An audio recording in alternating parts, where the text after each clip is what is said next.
dneska si jdeme zahrát Fish. Tutoriál, jak získat tento Poseidon. Vypadá trochu jak Trident, ale to je úplně jedno. Potřebujete k tomu Great Hammerhead Sharka, Great White Sharka, Gnisu Sharka, Ice Gebard Shark a potom ještě k tomu potřebujete Ancient Megalodon. Jdem si ukázat tutoriál, jak to udělat. Takže pojďte podle mě.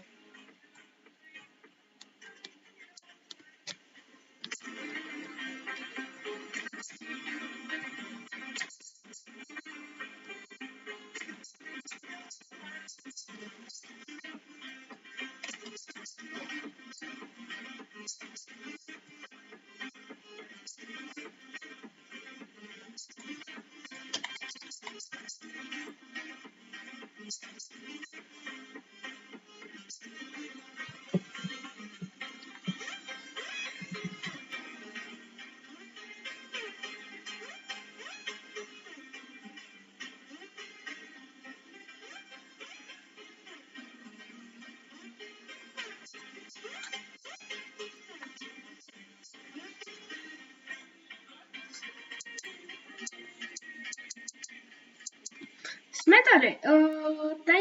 Teď budete zahrát zase podle mě.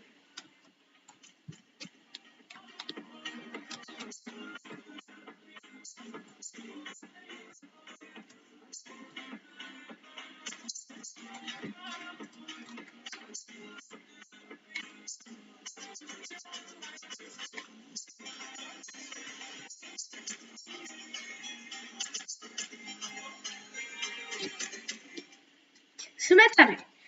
Tady doprostřed položím, nebo ne, budeme ještě tadyhle.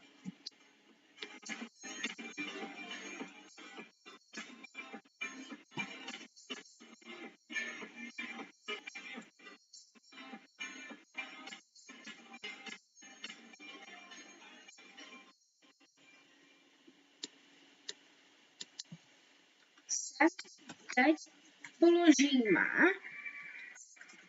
jednu věc. Sem teď položíme Whale Sharka. Whale Sharka. Sem ho teď položíme Whale Sharka. Tady na těch druhých vyjdete sem do druhých dveří. Přijdete sem. Tady ve prostřed. Dáte Whale Sharka, vypadá. Já teď nemám zrovna u sebe, škoda. GG, ale ne.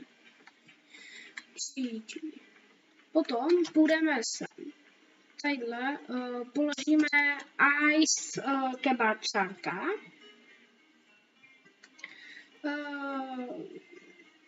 Teď semhle. Tady naproti zase Ice Sharkovi. Tady byste měli položit toho. Jaký máme? Tamhle ten. A tady byste měli položit Hammerhead Sharka. Potom musíte jít semhle. Zase podle mě pojďte.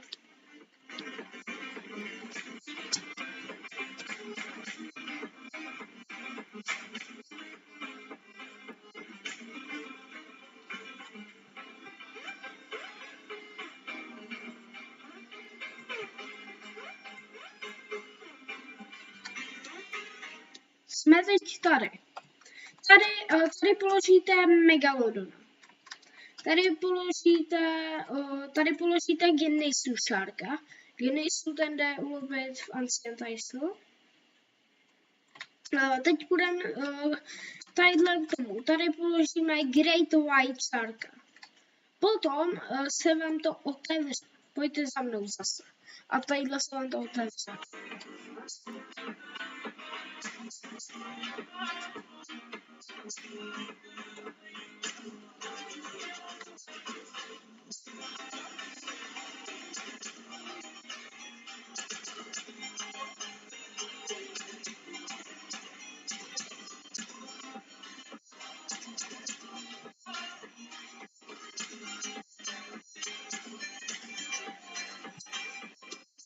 tady si můžete koupit ten Poseidon Rod. Tady jde koupit. Stojí sice 1,5 milionů, ale je dobrý.